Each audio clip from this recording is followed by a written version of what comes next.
নাফরমানের জন্য যারা আমি আল্লাহর নিয়ামত খাইয়া নিয়ামত ভোগ কইরা নাফরমানি করে, আমি আল্লাহর নিয়ামত খাইয়া নিয়ামতের অস্বীকার করে, সারাটা জীবন আমি আল্লাহ যাদেরকে নিয়ামত দিলাম কিন্তু জীবনটা বড় শুধু নাফরমানি করে গেল, তাদের জন্য আমার গজব।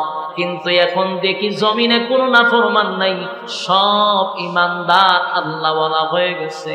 জিবরাইল গজব উঠায় আনে, গজব উঠতে শুরু হইল। এখন দেখা যায় কিছুক্ষণ পরে আকাশ পরিবর্তন হয়ে গেল, আকাশটা যেন একদম পরিষ্কার হয়ে গেছে। শুধু তাই না, বিকট থেকে বিকট যে আওয়াজগুলি হচ্ছিল সেগুলো বন্ধ হয়ে গেছে। সুবহানাল্লাহ। আরো জোরে বলেন আল্লাহু আকবার। আরো জোরে বলেন আল্লাহু আকবার। ঈমানের আওয়াজ দিয়ে বলেন আল্লাহু আকবার। ঈমানদারের তওবা আল্লাহ কবুল করছে, ঈমানদারের তওবা মালিক কবুল করলো, ঈমানদারের ঈমান আল্লাহ গ্রহণ করলো। গজব উঠায়া নিল, আওয়াজ বন্ধ হয়ে গেল। এবার ঘটনা ঘটছে কি, ইউনূস আলাইহিস সালাতু ওয়াস সালাম তো এলাকার মধ্যে নাই, উনি তার স্ত্রী এবং ছেলে দুইটা লইয়া এলাকা ছেড়ে দূর, বহু দূর চলে গেছে। ইউনূস নবী এক জায়গায় গিয়ে অবস্থান করলো, দেশ ছাড়ে নাই, দেশের ভিতরে আছে, অন্য ডিস্ট্রিক্টে চলে গেছে। হঠাৎ করে কিছুদিন পরে নিনুয়া নামক শহরের একজন মানুষ ইউনূস নবীর সঙ্গে সাক্ষাৎ হয়েছে। ওই লোকটা ডাক দিয়ে বলে, ইউনূস, তুমি না আমাদেরকে বলেছিলা যে আমাদেরকে তোমার মালিক গজব দিয়া ধ্বংস করে দিবে? বলে হ। বলে আমি তো নিনুয়া নামক শহর থেকে তোমার কাছে আসলাম, কোথায় কোনো গজব তো পড়লো না, কেউ তো মারাও গেল না, কোনো ক্ষতি হইল না, তুমি বললা কি বাস্তবে হইল কি? মনোযোগ দিয়ে বুঝে নিয়ে একটা ফেস লাগাইছে। নবীর কাছে গিয়া বলি, ইউনূস, কেন তুমি আমাদেরকে এমন ভাবে আমাদের সঙ্গে প্রতারণা করলাম? সবার সামনে বললাম যে গজব আসবে, আমরা ধ্বংস হয়ে যাব, নিনুয়া নামক শহর ক্রস করে তোমার কাছে আসলাম। ওই আমি তো কোথাও গজবের চিহ্ন পাইলাম না, কোনো মানুষ মরতেও দেখলাম না, কেউ অসুস্থ হইতেও দেখলাম না, ঘটনা কি? ইউনূস নবী বারবার জিজ্ঞাসা, ঘটনা কি সত্য? বলে হ। তুমি কি শহর থেকে আসছো? বলে হ। ইউনূস নবী বলছে টেনশন, কিন্তু হে কত বড় বাট্টা, একবার কয় না যে এই শহরের মানুষ কালেমা পড়ছে, এই কথা কিন্তু কইছে না।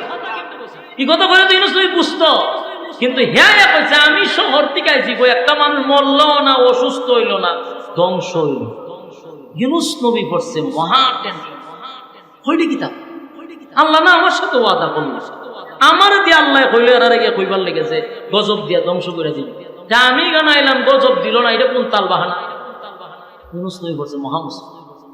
তখন ইউনূস নবী সিদ্ধান্ত নিচ্ছে, দিতা যে শয়তানের শয়তান, 40 বছর দাওয়াত দিছি, দাওয়াত গ্রহণ করছে না, গজব আইব আমি হুক এরারে বলছি, এরপরে এরা ভয় পাইছে না, গজবের দিন তারিখ ঠিক করছি, গজব আইছে না, এখন যদি আমি শহর ঢুকি আমার বাইরে আমার লাগব কথা, এখন আস্থা রাখবো নি? ইউনূস নবীর ধারণা হইল যেই জাতি দাওয়াত দিতে গিয়ে মার খাইছি, যেই জাতিরে গজবের কথা শোনানোর পরে মার খাইছি, আর এখন তো দিন তারিখ ঠিক করে দিয়েছি, তারিখও শেষ, দিনও শেষ, গজব যেহেতু আসছে না, আমি যদি আবার যাই তেরা আমার বাইরে মেরে লিব, আমার এখন আর জীবিত থাকতে দিবে না। ওই ইউনূস নবী নিজে নিজে সিদ্ধান্ত পাল্টাইছে। কি পাল্টাইছে? এই জন্য আল্লাহ বলেন ওয়াজান্নুন, মাসওয়ালার ঘটনা বলতেছি, তোমরা তা মনোযোগ দিয়া শোনো, মনোযোগ দিয়ে আপনারাও শোনেন। এখনো কিন্তু মাসওয়ালার ঘটনা পরিপূর্ণভাবে আসি নাই, মনোযোগ দিয়া শোনেন। ওয়াজান্নুন, মাসওয়ালার ঘটনা বলতেছি, তোমরা তা মনোযোগ দিয়া শোনো। ইউনূস নবী মনে মনে মনে মনে মনে মনে সিদ্ধান্ত নিছে, এই দেশেই আমি থাকবো না। এটা কি আল্লাহর সিদ্ধান্ত না ইউনূস নবীর সিদ্ধান্ত? নিজে নিজে সিদ্ধান্ত নিছে, হয় আমি আর দেশেই থাকতাম না, আমি দেশ ছেড়ে বিদেশে চলে যাব। যেই জাতি গজব তারিখ ঠিক করার পর গজব করছে না, এটি যদি আমি যাই বাইরে মেরে লেবো আমার, সুতরাং এদের কাছে আমি না গিয়া আমি দেশ ছেড়ে দিব। এই যে সিদ্ধান্তটা নিছি এটা কিন্তু আল্লাহর পক্ষ থেকে না, ব্যক্তিগত ব্যক্তিগত সিদ্ধান্ত নেওয়ার কারণে আল্লাহর কাছে এটা পছন্দ হয় নাই। উনি কোনো গুনাহ করে নাই, কিন্তু আল্লাহর কাছে এটা পছন্দ হয়েছে। গুনাহ এক জিনিস আর পছন্দ অপছন্দ আরেক জিনিস। শেষ লাগাইয়েন না। পয়গম্বর সিদ্ধান্ত নেওয়ার কারণে আল্লাহ এই ব্যাপারটা পছন্দ করেছে, কারণ উনি তো পয়গম্বর। ওনার উচিত ছিল ওহী আসা পর্যন্ত উনি ধৈর্য ধারণ করা। অবশ্যই আল্লাহ জিবরাইল পাঠাই, ওনার কাছে ওহী আসবে, আল্লাহ যে সিদ্ধান্ত নেয় এটার উপরে উনি অটল থাকার কথা। কিন্তু ব্যক্তিগত সিদ্ধান্ত নিছে দেশ ছেড়ে বিদেশ যাবো, যেই কইছে দেশ ছেড়ে বিদেশ যাবো, সিদ্ধান্ত যেমন উনি রেডি। উনার স্ত্রী এবং 2 সন্তান লইয়া উনি দেশ ছেড়ে বিদেশে যাবে। উনি মনে করছে আমার এই সিদ্ধান্তে আল্লাহ বেজার হবে না, কিন্তু আল্লাহর যে পছন্দ না হওয়ার কারণে আল্লাহ ওনারে পাকড়াও করছে। আল্লাহ কি ছেড়ে দিছেনি? আল্লাহ ইউনূস নবীরে ছাড়ছে না। যেহেতু আমার সিদ্ধান্ত ছাড়া ব্যক্তিগত সিদ্ধান্তে গেছেন, আমি আপনাকে ছেড়ে দিব না, পাকড়াও করছে আল্লাহ। যখন ওনার স্ত্রী সন্তান নিয়ে দেশ ছেড়ে বিদেশ যাবে, রাস্তার মধ্যে সর্বপ্রথম কিছু বকাটে মানুষ, কিছু চরিত্র খারাপ লোক, এদের একজন লিডার, এই লোক কিছু লোক রাখছে রাস্তার মুড়ে মুড়ে, পয়েন্টে পয়েন্টে, যে সুন্দরী রূপসী কোনো মাইয়া ফান গেলে এদিকে দইরা আমার কাছে নিয়ে আইবি। এদিকে সুজা বাংলা হয় লুচ্চা। আপনারা কমিল্লা কিতা করেন? মাথা না। বড় সুন্দর বউ আছে, এরপরে চোখ জাগাত থাকে না, উল্টা পাল্টা সাইরম লোক আসেনি। তুই রকম একটা লুচ্চা, এর ঘরে বউ আছে, কিন্তু হে সুন্দর মাইয়া ফান দেখলে রাস্তা থেকে জোর করে উড়াই লইয়ে পড়ে। এরকম এক লোক রাস্তার মধ্যে দাঁড়া। ইউনূস নবী তার সন্তান এবং বাচ্চা নিয়ে যখন রাস্তা দিয়ে যাইতেছে, এই বখাটের লোকগুলা ইউনূস নবীকে আটকাইছে রাস্তা। এই মহিলাকে আমাদের হাতে দিয়া দেয়। চিন্তা করে এখন পয়গম্বরের স্ত্রী, হেরা ভেরা তো বলে তুলে দিত। ইউনূস নবী কয়টা কখনো সম্ভব না। আমি আল্লাহর পয়গম্বর, আমার স্ত্রী হয়, স্ত্রী মেরি বুঝি না, তোমার ছেড়ে দিছি, তোমার সন্তান ছেড়ে দিছি, কিন্তু এই মাইয়া লয়ে যাওয়া, বউ লয়ে যাওয়া দিত, স্ত্রীরা আটকাই দিছে। কিন্তু ইউনূস নবীর স্ত্রী ডাক দিয়া বললেন যে, প্রাণের স্বামী, আপনার যে গন্তব্য আপনি রওনা দিয়েছেন, চলে যান, আমার নিয়ে আপনি টেনশন করেন, আমার হেফাজতের দায়িত্ব আল্লাহ। উনি উনার স্বামীরে সান্ত্বনা দিতেছে যে, আপনি আমার লাই উনি চিন্তা টিন্তা করেন, আমার হেফাজত আল্লাহ স্বয়ং করবে, এটা আমার বিশ্বাস, আমার একটাই। ইউনূস নবী চিন্তা করলো, সময় নষ্ট করে লাভ, আমার বিবি যেহেতু কইতাছে তার হেফাজত আল্লাহ করবে, আল্লাহ তো হেফাজত করবে, আমার ওই বিশ্বাস আছে, আমি যাই। উনি উনার 2 ছেলেরে নিয়ে রওনা দিছে। খুব খেয়াল করবেন, পাকড়াও করছিনি, ধরছিনি আল্লাহ। শুরু হয়েছে খালি ওয়াজান্নুন, মাসওয়াদার ঘটনা বলতেছি, তোমরা তা মনোযোগ দিয়ে শোনো। মাসওয়াদাকে আমার মালিক পাকড়াও করছে গো। মালিক কিন্তু ইউনূস নবীরে ধরছে। সর্বপ্রথম বিবিরে আটকায়া দিল বকাটে লোকগুলা। বিবিরে লইয়া উনি কিন্তু যেতে পারে নাই, স্ত্রীরে রাইকা 2টা সন্তানকে লইয়া রওনা দিছে, দেশ ছাইরা বিদেশে চলে যাবে। যেই মাত্র দেশ ছাড়তে গেলে সামনে একটা নদী আছে, নদী ক্রস করে না যাইতে, এমন নদী পার হইয়া উনি যাইব জাহাজে উঠতে। ছোট্ট একটা নদী সামনে, যেই বাচ্চারে কুলে লইয়া আরেক বাচ্চারে ফারে রাখিয়া গেছে ওই পারে যাইতে, এক মা ছাইয়া এই বাচ্চাটারে টান দিয়া লইয়া গেছে। কুলের বাচ্চারে কি করছে? মাছে নিয়ে গেছে। ছেলে না রয়েছে কয়জন? ধরছেনি আল্লাহ। আপনারা মনে খুব বিরক্ত লাগতেছে না? আমি বুঝতেছি ছেড়ে দিতেছি আমি বেশি সময়, যেখানে ওয়াজ করে আমারও ভাল লাগে না, আপনারও ভাল লাগে না, থেকে নইব। আপনারা লক্ষণে বোঝা যায় আপনারা খুব বিরক্ত। আওয়াজও না জানি, তুলি যে আপনার যদি সারা শব্দ নাই ঘটনা কি বিরক্ত লাগলে আমার কই মনোযোগ দিয়ে শুনেন। এখন ইউনুস নবীর প্রথম স্ত্রীকে বকাটে আটকাই দিছে, কুলের সন্তানটাকে মাছে নিয়ে গেছে, ধরছেনি আল্লাহ, পাকড়াও করছেনি। ওয়াজান্নুন মাছওয়ালার ঘটনা বর্ণনা করতেছি, তোমরা তা মনোযোগ দিয়া শোনো। আমি মাছওয়ালারে ধরছি, মাছওয়ালারে পাকড়াও করছি। এবার ইউনুস নবী গেলেন বড় ছেলেটারে নিয়ে নদী পার হবে, তাকায়া দেখে বড় ছেলেটারে বাগে নিয়ে দৌড় শুরু করছে। কথা কি বুঝতেছেন? বড় ছেলেটারে কিসে নিছে? বাগে নিয়ে দৌড় মারছে। হায় হায় হায়, চতুর্দিক দিয়ে বিপদ আর বিপদ। ধরছে তো মালিক পাকড়াও করছে, দৌড়ে লিছে। ইউনুস আলাইহিস সালাম মনে করছিল ওনাকে ওনার মালিক পাকড়াও করবে না, কিন্তু ব্যক্তিগত সিদ্ধান্ত নেওয়ার কারণে আমার মালিক কিন্তু ওনার উপরে বিষয়টা এত সহজে নেয় নাই, আল্লাহর পছন্দ হয় নাই, তাই আল্লাহ পাকড়াও করছে। স্ত্রীকে বগাড়ে নিয়ে গেল, ছোট সন্তানটাকে মাছে নিয়ে গেল, আর বড় ছেলেটারে নিয়ে গেল বাগে।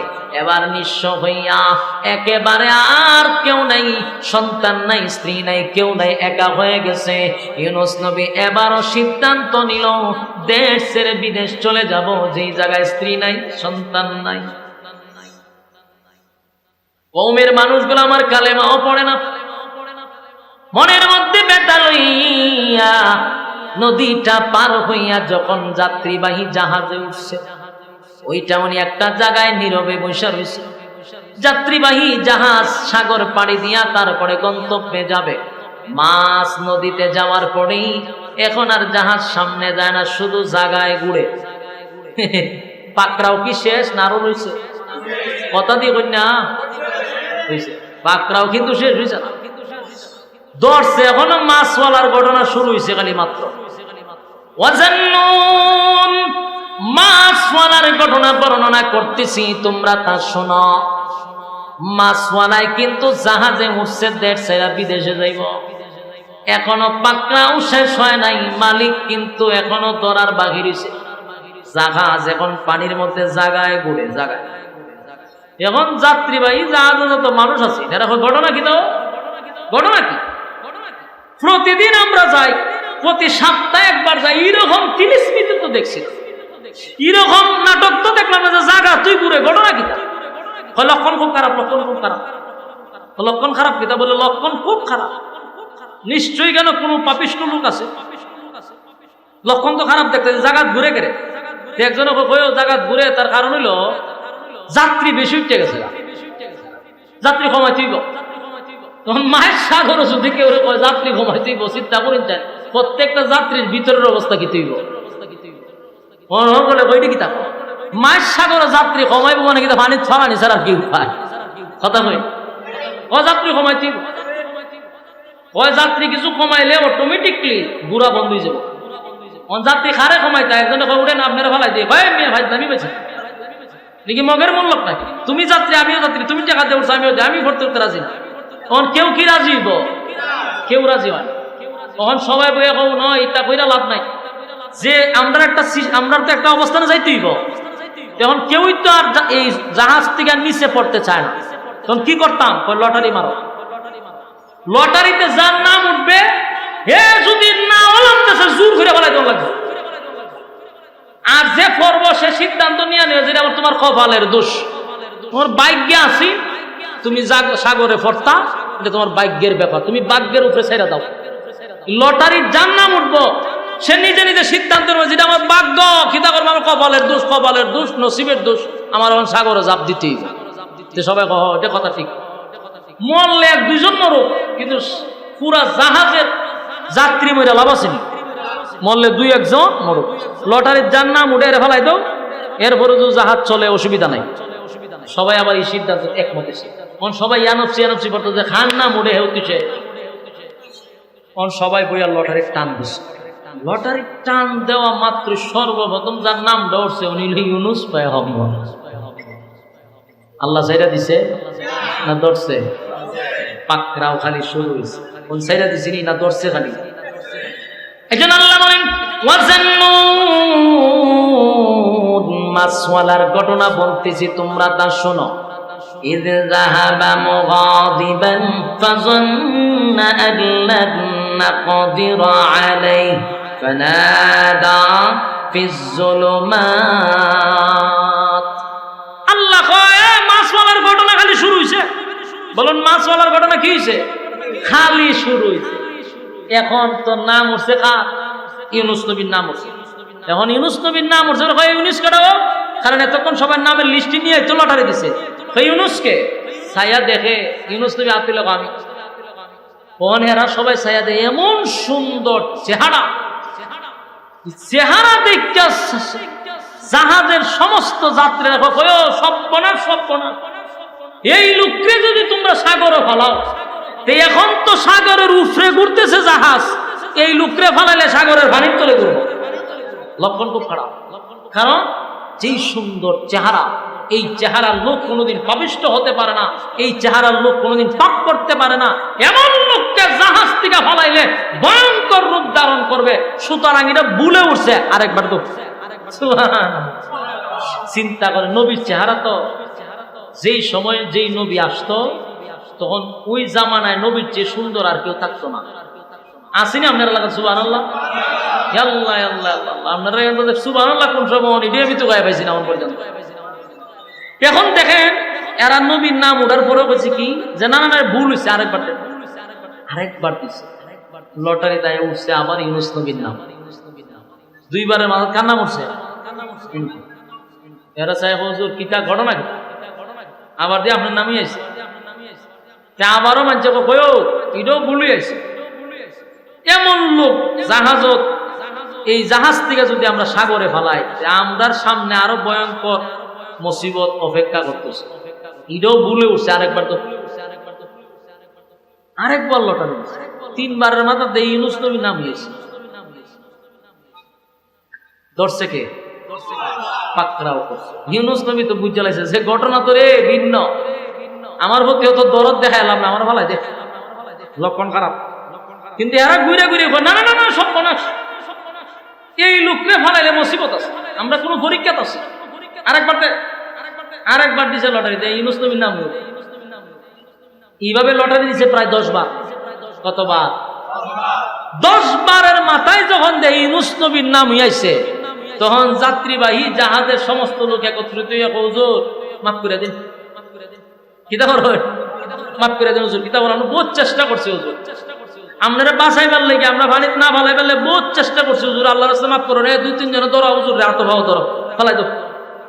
ইউনুস নবী কয় আমি কি তোমরা কইছি যে 10 বার লটারি দিতা? আমি তো কইছি আমি মালিকের অনুমতি ছাড়া বাগরা বাইগাইছি, আমি আমার লাগে যে জাহাজ ঘুরতেছে সেটা তো আমি জানি, তোমরা তো আমার বারে বারে স্যাক্রিফাইস করতেছো, বারে বারে কই অত সুন্দর হুজুর কইয়া কইয়া আমারে তোমরা রাখছো, আমারে ফালাই দিবে তো আমি নিজেই গেছি। কত হুজুর আল্লাহর রাস্তায় মাফ করেন, ধর হাত পাও ধরে সেটা ইউনুস নবীর উড়ায় ফেলাইছে। যেই মাত্র সাগরে ফালাইছে পানিত পড়তাছে না, মাছে গিলা লিছে করছিনি বিপদ। কথা দি কন্যা আপনারা কিতা মনে হয় এটা গিচ্ছা শুরু করছি? গিচ্ছা না, কোরআনের কথা। দেখেন পানিত পড়তে পারছে না, মাছে গিলা লিছে। তাফসীরের কিতাবে বিভিন্ন জায়গায় বিভিন্ন ভাবে আসছে। এক জায়গায় পাইছি একটা মাছে গিলার পরে এই মাছটারে আবার আরেক মাছে খাই দিছে। কথা কি বুঝতেছেন? এক জায়গায় এক মাছের কথা আসছে, আবার অন্য তাফসীরে 2 মাছের কথা আসছে। যে যেই মাছে খাইছে এই মাছরে আবার এর থেকে বড় একটা মাছে পুরা মাছ গিলা লিছে। আসেনি? সুবহানাল্লাহ, সুবহানাল্লাহ। আল্লাহ বলেন ওয়াজান্নুন إذ ذهب مغاضبا فظن أن لن نقدر عليه فنادى في الظلمات। ইউনুস নবী যখন মাছের পেটের ভিতরে চলে গেল, অন্ধকারের পর অন্ধকার, অন্ধকারের পর অন্ধকার। কয়টা অন্ধকারের ভিতরে গেছে জানেন? 4টা অন্ধকার। একটা হলো রাতের অন্ধকার, একটা হলো পানির নিচের অন্ধকার, আর একটা হলো প্রথম মাসের অন্ধকার, পরেরটা হলো দ্বিতীয় মাসের অন্ধকার। 4টা অন্ধকারের ভিতরে ইউনুস নবী চলে গেছে। মাছে যখন ইউনুস নবীরে গিলছে, আল্লাহ সাথে সাথে মাছরে অর্ডার দিছে, রে পয়গম্বর রে গিলছস, গিলার জন্য তোরে অনুমতি দিছি, কিন্তু হজম করার অনুমতি নাই। সুবহানাল্লাহ কি বাড়ি দিয়ে বলবে? গিলার অনুমতি আছে কিন্তু হজম করার অনুমতি না। আল্লাহ হজম শক্তি নষ্ট করে দিয়েছে মাছের। মাছ আর হজম করতে পারবে না।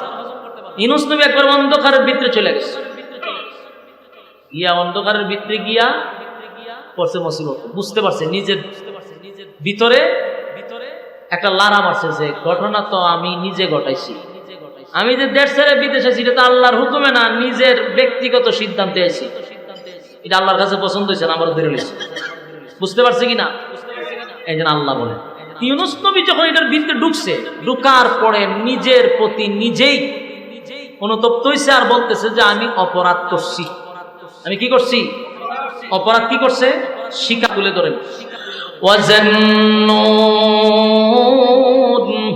إِذْ ذَهَبَ مُغَاضِبًا فَظَنَّ أَن لَّن نَّقْدِرَ عَلَيْهِ فَنَادَىٰ فِي الظُّلُمَاتِ أَن لَّا إِلَٰهَ إِلَّا أَنتَ سُبْحَانَكَ إِنِّي كُنتُ مِنَ الظَّالِمِينَ। পড়েন লা ইলাহা।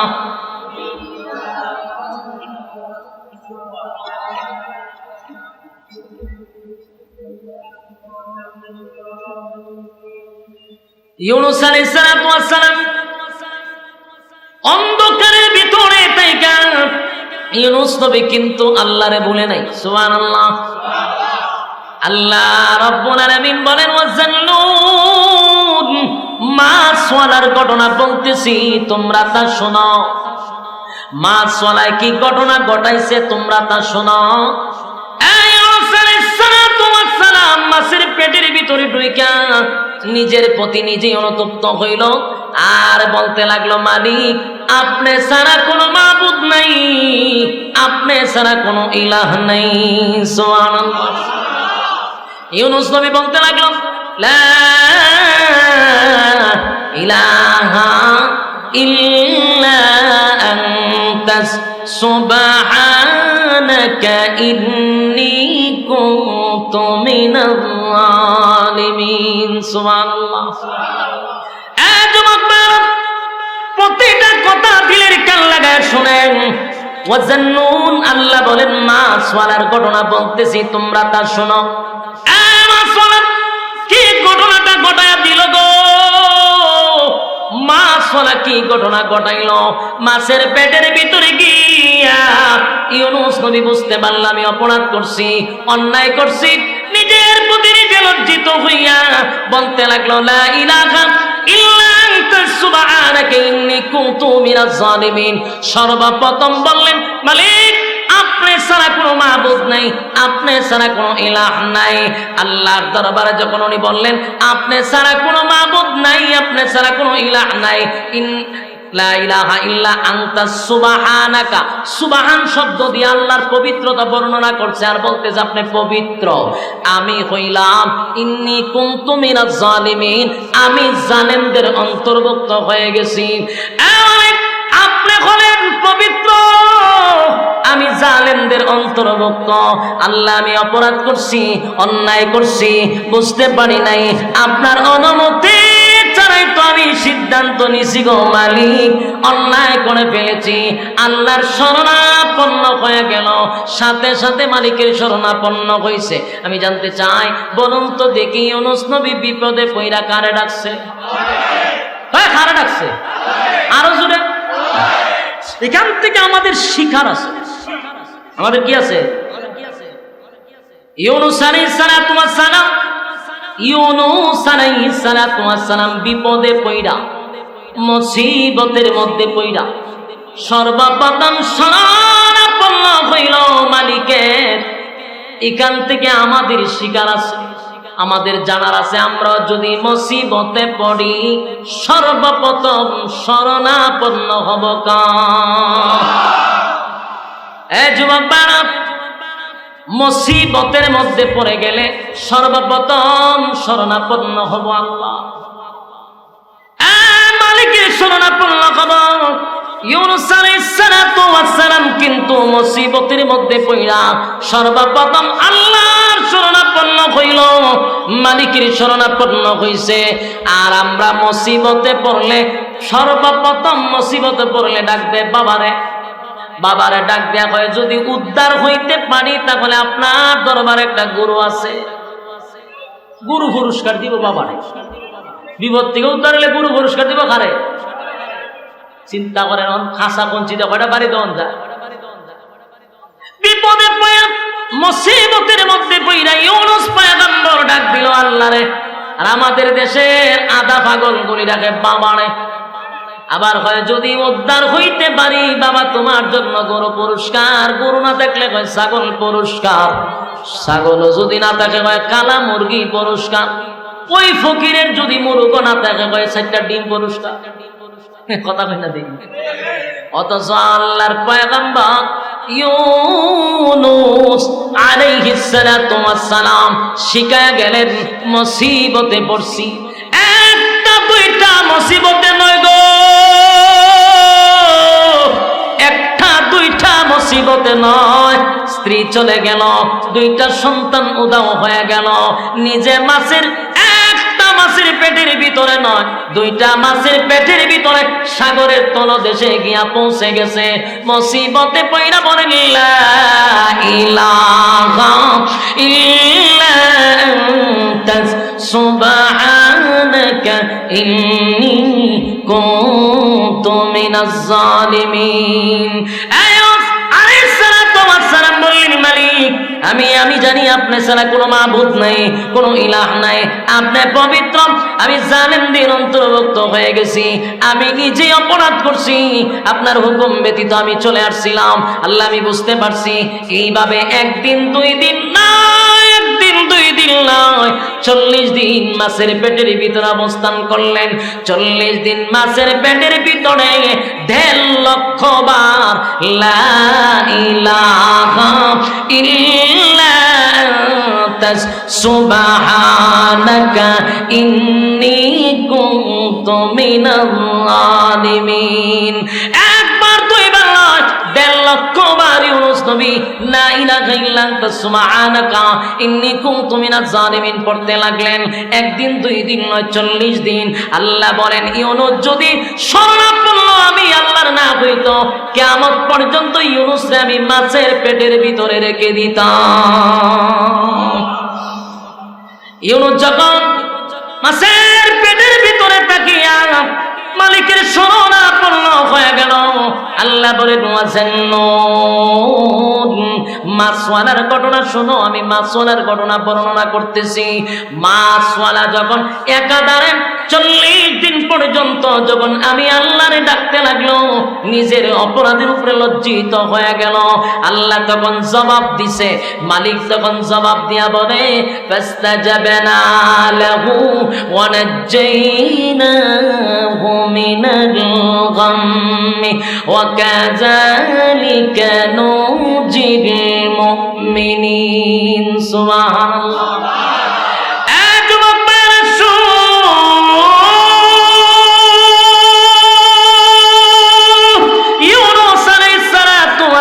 যখন 40 দিন 1.5 লক্ষ বার যখন লা ইলাহা ইল্লা আনতা সুবহানাকা ইন্নী কুনতু মিনাজ জালিমিন পড়তে লাগলো, আল্লাহ রাব্বুল আলামিন তখন জবাব দিতে গিয়া বলল ফাস্তাজাবনা লাহু ওয়া নাজ্জাইনাহু মিনাল গাম্মি।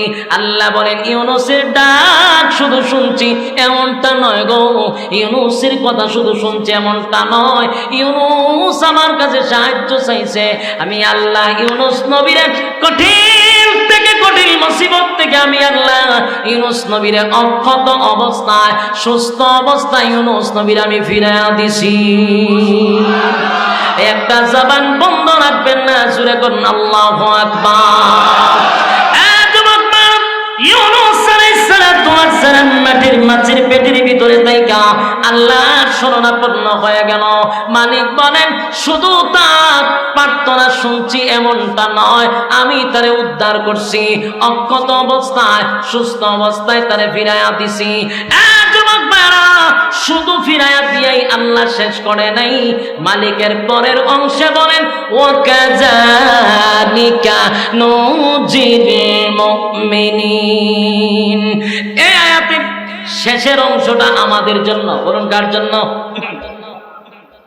এই আয়াতের শেষের অংশটা কিন্তু আমাদের জন্য। ওয়াকাযালিকা নুজিল মুমিনিন।